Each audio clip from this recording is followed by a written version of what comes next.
I was just thinking about one of the best games of 2020 and the best game ever made for VR and why I'm not interested in playing it ever again.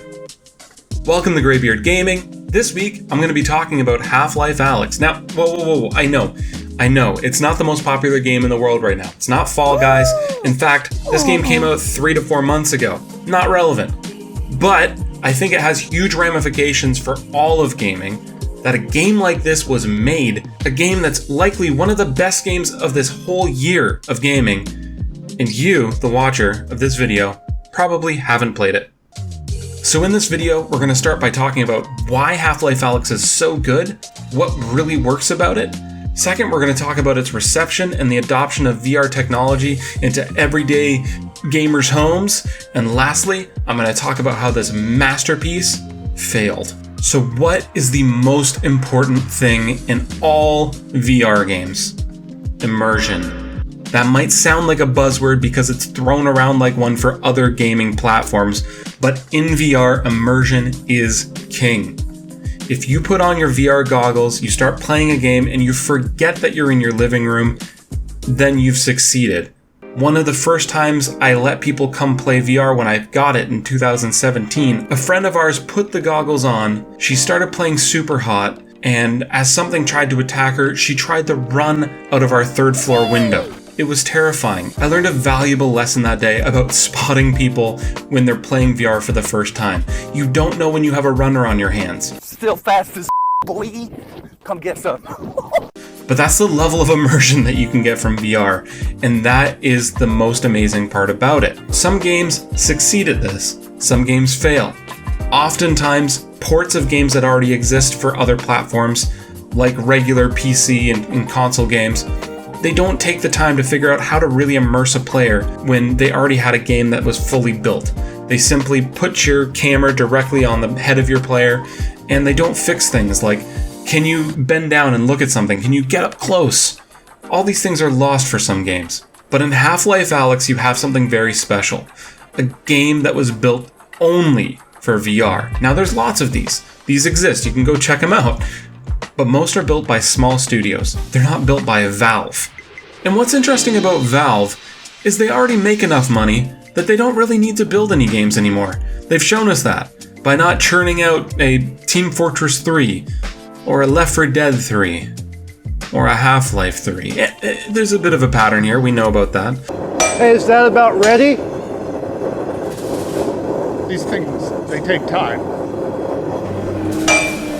They always try to do something new. They tried to make an interesting concept for a trading card game with Artifact. Was it received all that well?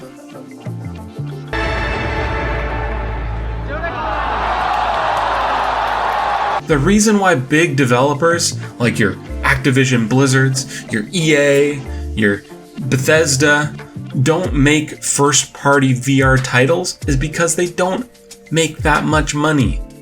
You need to have people with the hardware in order to buy the game. The only other option would be to crank the price up of the game to try to pay for the production of it, which nobody is going to do.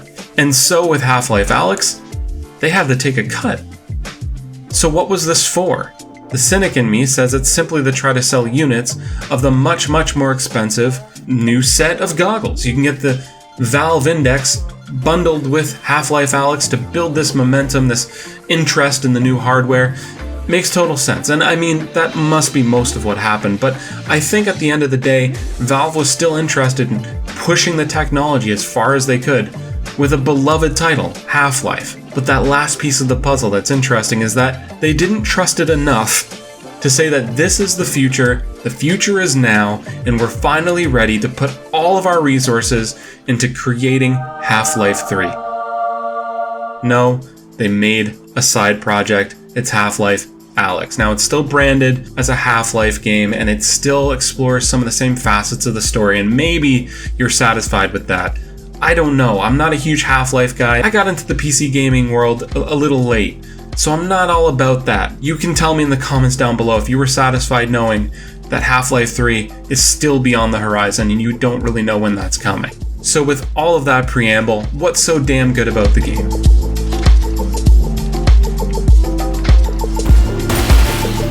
Number Number 1, polish. From the first moments in the game, you can interact with just about everything around you, and in ways that are somewhat novel and surprising. You go inside the first building, there's some markers sitting around. You can completely disregard this and move on to the next room, but some notice you could pick up the markers and just start drawing directly on the window as if it was a whiteboard. You move to the next room where there's a little glass tank with a little creature inside, and you can start tapping on the tank. When you touch things, the gloves that you have in game move with the object. They don't go through, they don't just simply stop. They have a bit of flex to them, so you can feel like you're really there, pushing against an object. You can grab a door handle, you've got to turn it and pull to open the door. The touch that this game gives you to certain objects where they flex and then break, it really starts drawing you into the game. Beyond that, the polish with just every single item feeling unique, the actual optimization of the game, where it runs very well, the lighting looks good, the textures look good, everything is in its right place, and it's much better than every other VR game. Here's a huge differentiator from other VR games. It has a story. There is real plot progression. You are a character who has to succeed at something, you're faced with trials, and you have to overcome. I won't get into the actual plot, but it has an actual game structure with interesting characters, full voice acting. It's a real game. And then on that note, it has solid gameplay. Best in any VR title. So on every single one of these fronts, it's not that it has the best gameplay and it falls behind on some of the polish and some of the story.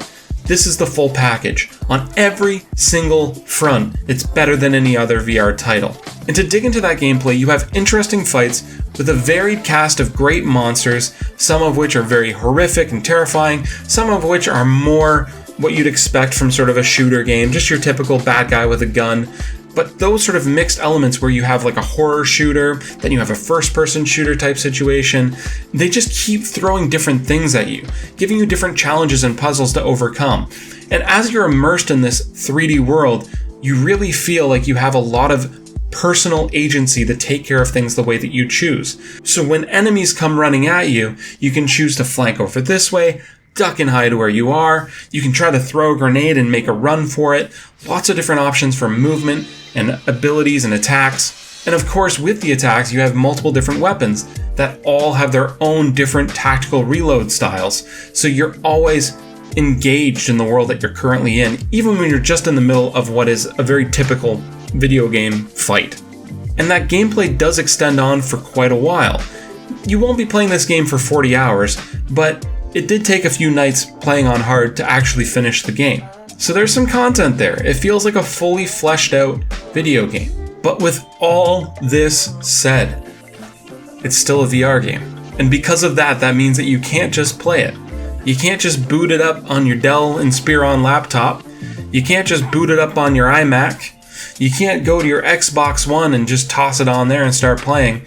You need to have a top-of-the-line PC along with... I'm looking at my things. I don't know why I'm doing that. Along with a headset to play it on. So at the end of the day, you're looking at like a $2,500, $3,000 investment. Best case scenario, you have a budget PC of $600 and another, maybe a used headset for another $500, $600. So you could maybe get into this at $1,200-ish. But even then, you're probably not having the best experience. Some people probably actually did order the Valve Index because they were already thinking about it, they already wanted it, and this just pushed them over the edge. But I think for most people, they watched the gameplay online, which is never really going to be the same as playing it in real person, and they watched the trailer and just thought, that would be cool, but guess it's not for me. All things considered, I took a look at a few different articles online where people tried to kind of do the napkin math in order to find out if this game made any money for Valve, and it doesn't seem like it did. But my question is, did it push the technology forward? And to that I have to say, I hope so. It's yet to be seen because we haven't seen any amazing VR titles come out since then, but it's gonna take a while.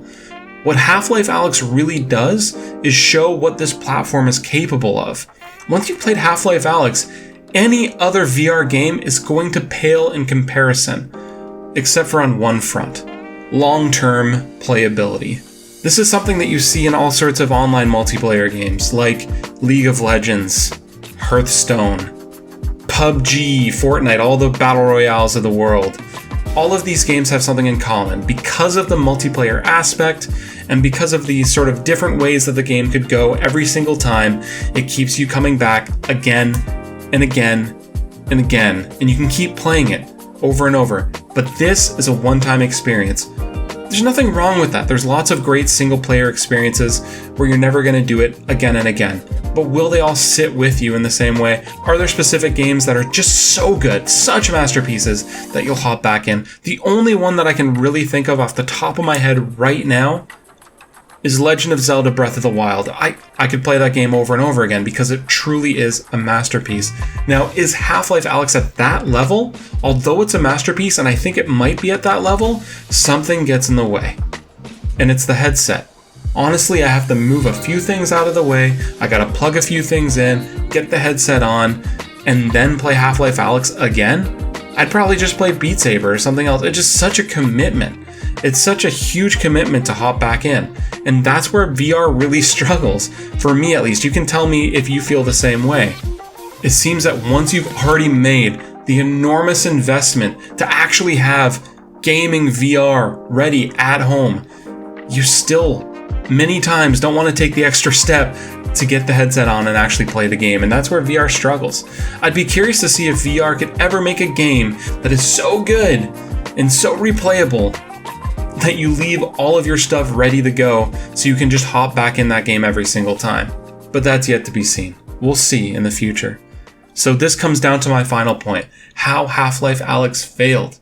And I'm sorry for the clickbait, but it didn't really. It's pretty damn good, okay? It's not a failure, it's one of the best games ever. The only failure that I can cite is the fact that you probably haven't played it. And that's not a failure on Half-Life Alyx, it's a failure on the tech. The tech is too expensive. It's not ready to be sort of handed out to just everybody yet, for pennies. Not that anything is for pennies. I don't know what I'm talking about. Check out maybe the Oculus Quest. I think is like the cheapest option. You can maybe get into VR that way. But ask your friends, do any of your gamer friends have a headset? Do you know me? Do you want to come to my house and play this VR? Because like you can. And like Half-Life Alyx is an amazing experience. If you have any chance to play it, I recommend it incredibly highly. And I guess thank you, Valve. Because although you're kind of shitty in the way that you run Steam and charge indie developers quite a large amount to sell their games on your platform, at least you dumped money into a really cool project that you didn't have to do and we got to enjoy.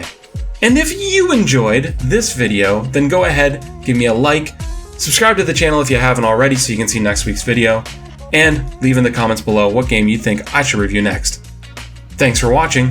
Greybeard, out.